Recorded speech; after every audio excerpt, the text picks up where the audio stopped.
Good morning students. Welcome back on the online platform of Advika Online Classes Platforms. Student, कल की class में हमने शरण्य अवज्ञा आंदोलन के बारे में पढ़ा था। हमने देखा था कि शरण्य अवज्ञा आंदोलन के दौरान ही द्वितीय गोलमेज सम्मेलन में भाग लेने के लिए महात्मा गांधी लंदन जाते हैं, लेकिन दलित वर्ग के मुद्दे पे यह सम्मेलन या सेकेंड राउंड टेबल कॉन्फ्रेंस सफल नहीं होता है। महात्मा गांधी वापस आ जाते हैं। इसके बाद की जो परिदृश्य होते हैं उसके बारे में हम अध्ययन करेंगे कि क्या होता है, दलित वर्ग का मुद्दा क्या यही समाप्त हो जाता है या आगे बढ़ता है, ये क्या होता है बीच में, इसके बारे में आज हम पढ़ेंगे। आपको मैं बता दूं, जब महात्मा गांधी वापस चले आते हैं भारत, अम्बेडकर साहब वहीं रुकते हैं और अपनी बात को समझाने में सफल होते हैं अंग्रेजों को, और अंग्रेज इनकी बातों को मान करके एक अनाउंसमेंट करते हैं, एक घोषणा करते हैं दलित वर्ग से संबंधित, जिसे हम सांप्रदायिक पंचाट या कम्युनल अवार्ड कहते हैं। तो आज हम इसी कम्युनल अवार्ड के बारे में विस्तार से पढ़ेंगे कि आखिर ये कम्युनल अवार्ड था क्या या सांप्रदायिक पंचाट था क्या। तो आज की हमारी टॉपिक होगी सांप्रदायिक पंचाट।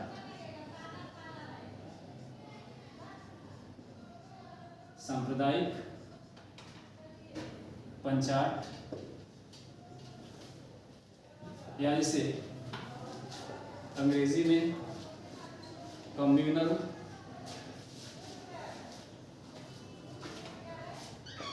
अवार्ड कहते हैं, इसके बारे में हम विस्तार से अध्ययन करेंगे।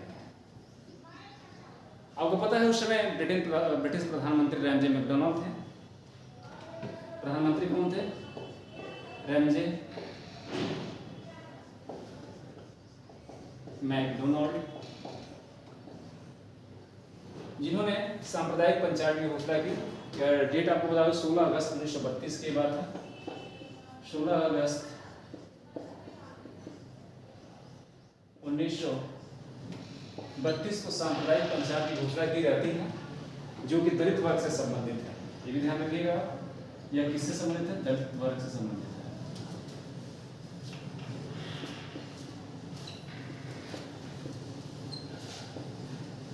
कल मैंने बताया था कि इसी मुद्दे पे द्वितीय गोलमेज सम्मेलन असफल हुआ था और महात्मा गांधी वहाँ से वापस चले आए थे। अम्बेडकर साहब अंग्रेजों को समझाने में सफल रहे। दलित वर्ग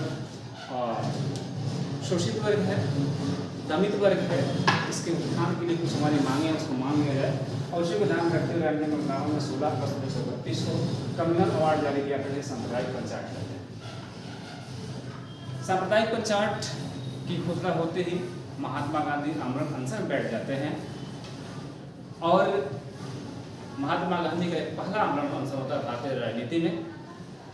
तो ध्यान रखेंगे आप, उस समय महात्मा गांधी इसमें पूरा देखें, उस समय महात्मा गांधी अरोड़ा जेल में होते हैं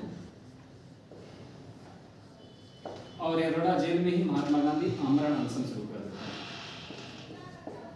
आमरण अनशन प्रारंभ हो जाता है महात्मा गांधी का, और मैंने अभी आपको बताया यह भारत में महात्मा गांधी का पहला आमरण अनशन है। अगर आपसे क्वेश्चन पूछे कि पहला आमरण अनशन महात्मा गांधी का किसके खिलाफ हुआ था, वो सांप्रदायिक पंचायत के खिलाफ हुआ था। इनके साथ एन जी रंगा भी थे, अर्थात महात्मा गांधी और इनके साथ एन जी रंगा।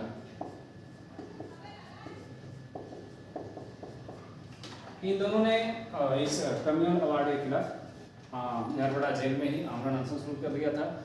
वह डेट होगी 20 सितंबर 1932। डेट आप याद रखेंगे, इतिहास में यही तो महत्वपूर्ण है। 20 सितंबर 1932। 20 सितंबर 1932 को आमरण अनशन गांधी शुरू करते हैं। इधर कम्युनल अवार्ड जारी हो जाता है, इधर महात्मा गांधी आमरण अनशन पे शुरू हो जाते हैं। फिर आखिर क्या होगा? महात्मा गांधी बहुत बड़े चेहरा है भारतीय राजनीति में, अगर यही नाराज है तो फिर कोई मतलब नहीं है इस अवार्ड का। अब इनको मनाने की जिम्मेदारी दी जाती है मदन मोहन मालवीय को। महात्मा गांधी को आप मनाइए। महात्मा गांधी को मनाने की जिम्मेदारी मदन मोहन मालवीय को दी जाती है। मदन मोहन मालवीय महात्मा गांधी को मनाने में, समझाने में सफल रहते हैं और अंततः इतिहास में एक और तिथि अंकित होती है भारतीय राजनीति में, और उस तिथि को होता क्या है? पूना पैक्ट जिसको कहते हैं, पूना समझौता होता है इसमें महात्मा गांधी और अम्बेडकर के बीच समझौता होता है, जिसे आप पूना पैक्ट या पूना समझौता कहते हैं। तो अगली जो हमारी टॉपिक हो जाएगी वो पूना पैक्ट होगी। पूना पैक्ट या पूना समझौता।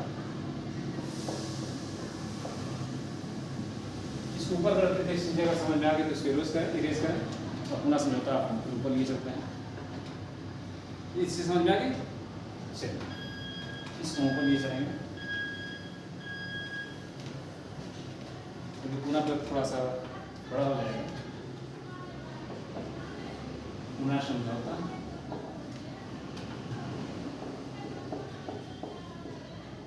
या पूना पैक्ट इसको कहते हैं। किसके किसके बीच हुआ था? एक तरफ गांधी जी होंगे और एक तरफ अम्बेडकर जी होंगे।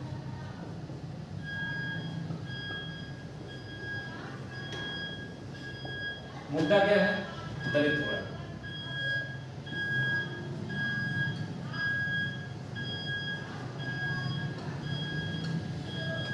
दलित वर्ग के बारे में चर्चा करनी है, अम्बेडकर और गांधी जी के बीच समझौता। और इसे एक इम्पॉर्टेंट क्वेश्चन पूछता है कि इन दोनों लोगों के बीच में समझौता कराने का काम किसने किया था? उस व्यक्ति का नाम है मदन मोहन मालवीय। याद रखेंगे, मदन मोहन मालवीय जी गांधी और अम्बेडकर के समझौता कराने का काम करते हैं, इससे पूना समझौता कहते हैं। इनके साथ और भी लोगों का नाम आता है, जैसे पुरुषोत्तम दास, श्री राजगोपालचारी इत्यादि। 26 सितंबर 1932 को डेट भी हमें नोट कर दूँ, मैंने पहले ही बताया कि डेट इम्पोर्टेंट है भारतीय इतिहास में, तो आप याद रखेंगे 26 सितंबर 1932, क्योंकि कई बार पूछता है कि गांधी अम्बेडकर समझौता पूना समझौता कहलाता है। डेट पूछ देगा, थोड़ा सा कंफ्यूज होता है। ये तीन डेट होते हैं, 16 अगस्त, 20 अगस्त, 26 सितंबर, 26 जुलाई, थोड़ा सा कंफ्यूज होता है। इसलिए डेट को आप माइंड में सेट करेंगे कि 26 सितंबर 1932 को पूना समझौता हुआ था गांधी जी और अम्बेडकर के बीच में। मुद्दा क्या था? दलित वर्ग। दलित वर्ग को कुछ विशेष मांगे थी, दबा कुचला वर्ग इसको माना जाता था, बहुत पिछड़ा वर्ग माना जाता था। उनके उत्थान के लिए कुछ मांगे थे अम्बेडकर जी की, जिनको मानने के लिए महात्मा गांधी शायद तैयार नहीं थे, इसलिए ये समझौता हो रहा है। समझौता कराने का काम कौन कर रहा है? मदन मोहन मालवीय। जो सबसे बड़ी पॉइंट है इसमें कि इस समझौता पर हस्ताक्षर किसके हुए थे? मदन मोहन मालवीय और अम्बेडकर के हस्ताक्षर हुए थे। समझौता हुआ किसके बीच था? गांधी और अम्बेडकर के बीच हुआ था।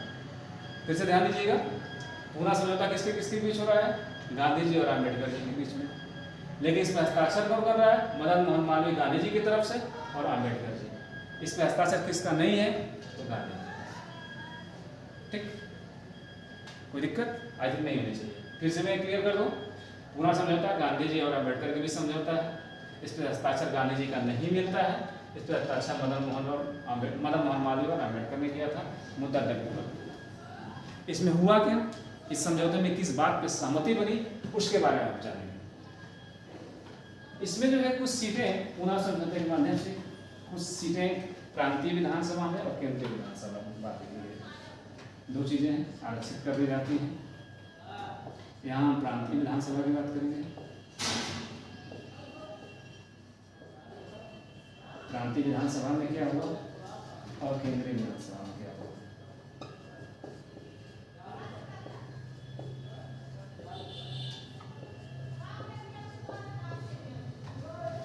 प्रांतीय विधानसभा में दलित वर्ग की सीटों की संख्या बढ़ा करके 71 से 147 कर दी गई, अर्थात 71 से बढ़ाकर 147 कर दी गई। सेट कर लीजिए माइंड में। और केंद्रीय विधानमंडल में इनकी संख्या, सीटों की संख्या 18% बढ़ा दी गई। ये था पूना समझौता का मेन थी, आप याद रखेंगे, जिसके लिए द्वितीय गोलमेज सम्मेलन असफल हुआ था, कम्युनल अवार्ड जारी हुआ था। गांधी जी के और अम्बेडकर जी के बीच समझौता हुआ 26 सितंबर 1932 को, और आउटपुट यही निकल कर गया कि प्रांतीय विधानसभा में इनकी सीटें दलित वर्ग के लिए सीटें जो हैं 71 से बढ़ाकर 147 कर दी गई। केंद्रीय विधानसभा में 18% की। ये चीज़ समझ में आ गई तो हम आगे बढ़ें। स्क्रीनशॉट लेना चाहते हैं तो ले लें।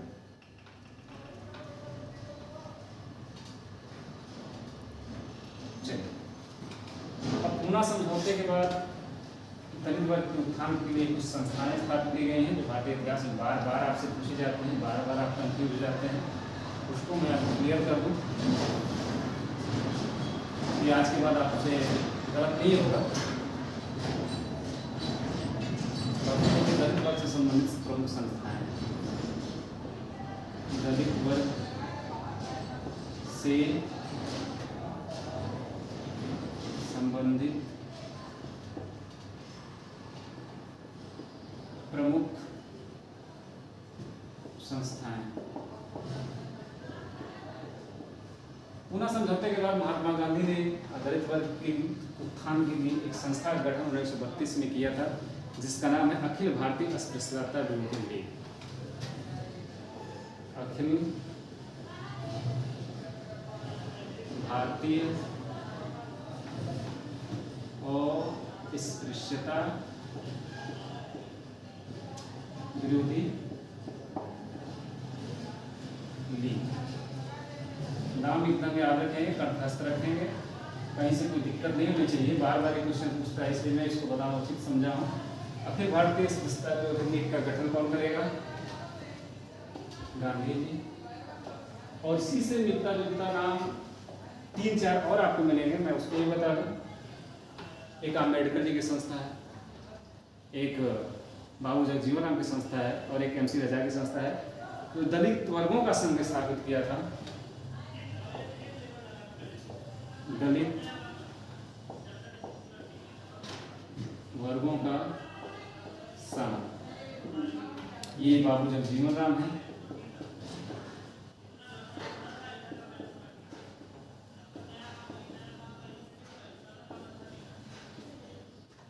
एक डॉक्टर भीमराव अम्बेडकर साहब की भी एक संस्था है जो दलित वर्ग के उत्थान से संबंधित है। उसका नाम है all India scheduled caste federation.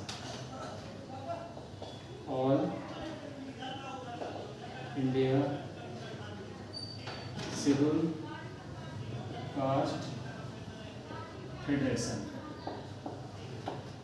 ये हैं भीमराव अम्बेडकर जी।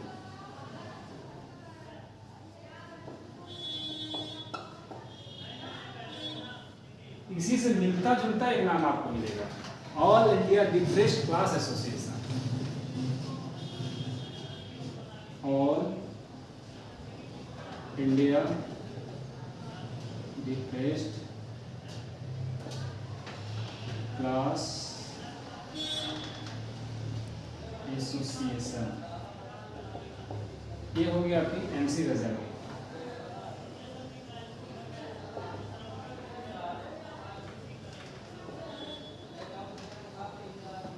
याद कर लीजिए सारी चीजें, आपसे बार बार पूछता है। अखिल भारतीय अस्पृश्यता विरोधी लीग गांधी जी, दलित वर्गों का संघ Babu Jagjivan Ram, all India scheduled caste federation doctor Bhimrao Ambedkar, और ऑल इंडिया डिप्रेस्ड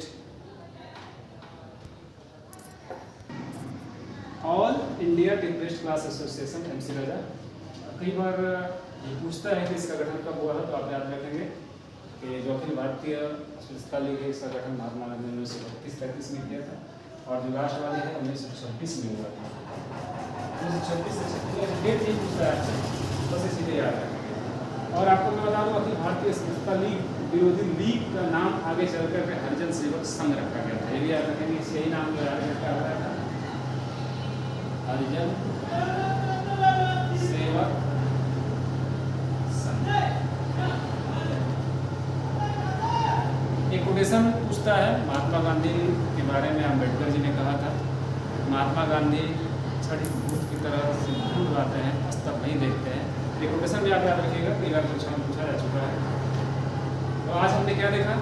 आज हमने देखा ट्रिब्यूनल अवार्ड के बारे में, पूना समझौता के बारे में, और ये दलित वर्ग से संबंधित प्रमुख संस्थाएं के बारे में कुछ चीज़ें आपने देखा। आपने फैक्ट बहुत चीज़ें देखा। ये क्वेश्चन बार बार पूछता है, नेट में ऐसे मैच कराने के लिए देगा, PGT में मैच कराने के लिए देगा, NBS के केस में दे जाता है। ये चीज़ें आप ध्यान से अपने माइंड में अपने अकॉर्डिंग सेट कर लीजिए। आज के बाद आपका आई थिंक गलत नहीं हुआ। आज के लिए बस इतना ही। कल फिर मिलेंगे एक नई क्लास के साथ, एक नए टॉपिक के साथ। तब तक के लिए विदा दीजिए।